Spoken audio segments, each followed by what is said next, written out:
Greetings, punks, goths, metalheads, herberts, herbetters, Martians and subterranean folk. How you all doing? My name's John and this is the Health Anarchist channel. Well, today's going to be an indoor video because in the UK at the moment there's a terrible storm going on and we've got horrendous wind and rain, so I'm not going to be going outside doing a walk video today. When I go out it'll just be short and brief and I certainly won't be filming. So just before I get into this video, I will say that I noticed the last video I did, it did fairly well. It did like nearly 3,000 views, but I noticed when I looked at the analytics that most of those views, the vast majority of it, were people who weren't subscribed to the channel. So could I ask you, if you do enjoy watching my videos, please give us a like and a subscribe. It really helps the channel grow. Cheers. So the subject of today's video is cassette tapes coming back from the grave. Now cassette tapes are making a bit of a comeback. Now after hearing this, I did look into it a bit and I noticed that there's quite a lot of bands now and they're making music available on cassette tape, which is a bit strange, but it's definitely going on. And I looked on eBay and Amazon and I noticed that you can buy like new Walkmans now, which are, you know, 2024, so people can play cassette tapes. So this is definitely seems to be a thing that's going on. So I've looked into reasons why cassette tapes are making a comeback, and I think some of it is a bit of quirky nostalgia, perhaps for people, you know, who grew up without cassette tapes, or, you know, people who had cassette tapes when they were younger wanting to revisit that. But I think that's only a small part of it. From what I've been reading about, the main reasons why people are going to cassette tapes now is this. And it seems that there's a bit of a movement for more and more people wanting to switch off the phones, switch off the laptops and switch off the computers and just plug in a Walkman and just listen to music purely without any interruption, no adverts, nothing like that. Just listen to the music for what it is and enjoy it and be in the moment listening to that music. And I can understand that, listening to music solely, tuning into it without any distractions, without the internet. And I can see that that's quite a mindful thing to do almost, and maybe back in the day it was a lot more mindful that we were doing that sort of thing. And I can see it being a more pure, honest way to listen to music without the distractions of the internet. And I have to agree that I really do think this is a good idea. It's a bit of time out, isn't it? A bit of escapism, listening to music. And for the same reason as this, there's people also buying old MP3 players and old mini disc players just so they can listen purely to the music without any interruption or distractions. And you know, and I think that's what music's for. I think music is there, it's to be listened to properly, and pay, you know, plenty of attention to it. And I mean, music is there, it's there to be listened to different levels. I mean, I listen to music sometimes when I'm tidying up, when I'm hoovering and, you know, putting things away. It makes the task a bit more pleasant for me.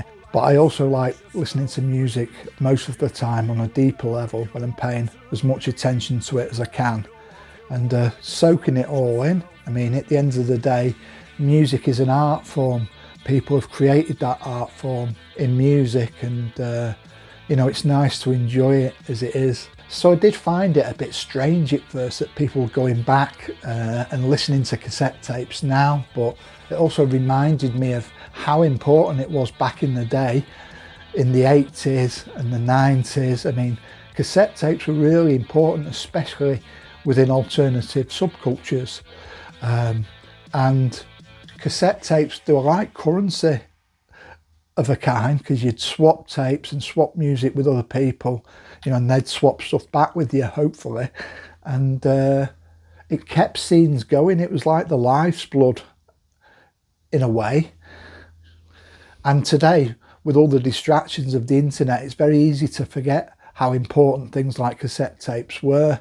So I am tempted to get one of these new little Walkman cassette players for myself and just do an experiment listening to it. Or, you know, you don't need to get a cassette player. I think you could get like an MP3 player and just put the music you want to listen to on that, you know, and do it that way. The main downside I can remember to cassette tapes is sometimes they get chewed up in the machine. So you've got this tape which is like a ribbon on a spool, and the tape machine would pull it out and chew it up sometimes, and it was unplayable, or sometimes it could get caught in your machine.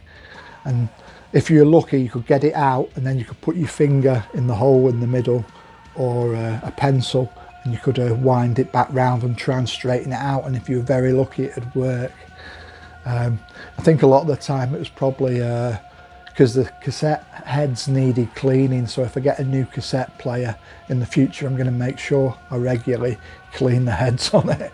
And in the 80s and 90s, I think cassette tapes, they helped the alternative scenes thrive. You know, people were swapping new bands that people hadn't heard of before, and you get to hear them by swapping tapes. Or, you know, someone might give you a tape of a band's demo. There was a lot of bands releasing demos on tapes back in the day, hence the name demo tape. And this recent band recording I did for this latest project I'm doing, Romance of Broken Minds, we did that to emulate a cassette tape from the 90s. So the singer of this project I've been doing is set up a Bandcamp page, and I'll give you a link in the description below, so you can listen to that demo of my latest band outing there. And I think what he's going to do is, if he makes enough money from Bandcamp, from downloads, he's going to put it out maybe on CD, or we could even put it out on a cassette. That would be cool. It'd be like a band demo on an actual cassette. So yeah, that'd be cool. But you can have a listen there anyway, and if you're really skint, you can download it for free. So talking about this band project I've been doing, Romance of Broken Minds, we've just been recording another song for it, so that's going to be available soon. I think it'll be like a single with an A and a B side, but it'll be on Bandcamp, so I'll update you as soon as that's out. But we're really looking forward to releasing that. I think with that song I was really getting into my groove with this band project, so that'll be out soon, hopefully on Bandcamp too. So talking about the 80s and 90s, I had a really nice afternoon recently. I met a friend I've not seen for about 28 years, and he was a friend that I grew up with at school and as a teenager, and he was like my best friend, but we parted ways later in life as he moved down south and got a family down there, and we kind of lost contact until recently. So met up with him the other week, and it was really nice. It was like we still remembered everything like it was yesterday, and yeah, that was cool, and hopefully we'll be meeting up again at Christmas, so look forward to that. So anyway, thanks for watching, and again, don't forget, if you enjoyed this video, give us a like and a subscribe, and until the next video, don't forget, be different, stay weird and stay free. Bye.